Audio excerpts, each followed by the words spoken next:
d'être dans un terroir où on a du lin. Donc en plus de savoir qu'on peut le donner à nos vaches pour économiser du méthane, c'est une fierté en fait. Et puis d'être dans un groupe pilote aussi, d'être un petit peu avant-gardiste, on en est un peu fiers. Donc tout ça pour l'environnement et la santé de nos concitoyens. Bienvenue au GAEC de la ferme du Chêne. Donc on est un GAEC entre 3 associés, on exploite 250 hectares et on a 120 vaches à la traite, principalement de race normande, mais on a aussi des Primostein et puis quelques brunes des Alpes, jersiaises. Alors on transforme entre 600 et 700 000 litres de lait qu'on fait essentiellement en lait cru. On fait du beurre, mais c'est avant tout on fait du beurre de qualité. Donc on veut un beurre bien jaune et bien tartinable pour plaire à nos clients et être fiers de ce qu'on produit. Ce que j'aime dans mon métier, c'est comme ça, être au milieu de ces vaches, quand elles sont paisibles, couchées comme ça à l'herbe.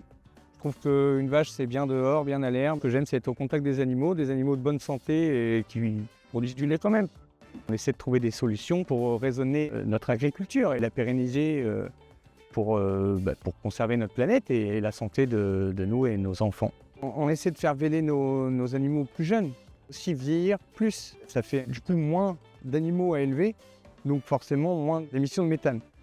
Quand on a eu la proposition par notre métier d'être un peu pilote dans ces essais, ça nous a tout de suite intéressés parce que l'environnement c'est important, c'est des critères importants pour nous. C'est vrai qu'avec Guillaume, notre nutritionniste, on lui a fait confiance et on a cherché ensemble des produits qui pouvaient correspondre à nos besoins et donc l'intérêt s'est fait assez rapidement vers l'Australie.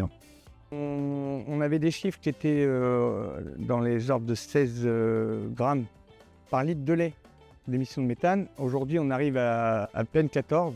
Donc, ça fait quand même une baisse de 12, voire 15%. Donc, ce qui est quand même pas négligeable. Ça fait partie des bons leviers à prendre en compte. Et à côté de ça, une augmentation de la production de lait. Parce qu'on partait de 28,5 à peu près de moyenne par vache. Et là, on frôle les 31. On a investi 48 centimes. Et par contre, sur la marge sur co-alimentaire, on a gagné 46 centimes. On peut se permettre de dire que c'est un investissement de 1 pour un gain de 2. Comment s'est passée la mise en place? Ça a été assez simple. On a passé commande et puis dès le lendemain, on a injecté notre radilin dans la ration, tout simplement. Le choix qui a été fait, c'était de garder en fait une partie de la matière grasse sur les débuts de lactation, mais par contre en fait d'apporter un fond à tout le monde. Donc, on a choisi d'utiliser un noyau concentré, donc le radilin immédiat. En fait, qu'on a apporté à hauteur de 600-700 grammes à l'année. On s'aperçoit que les résultats sont là, on a un petit plus, et ça, c'est sans compter ce qui est non mesurable. Tout ce qui est repos, santé, tout ça, c'est pas mesurable. Ce qui pourrait intéresser les autres éleveurs à se lancer avec Radilin, c'est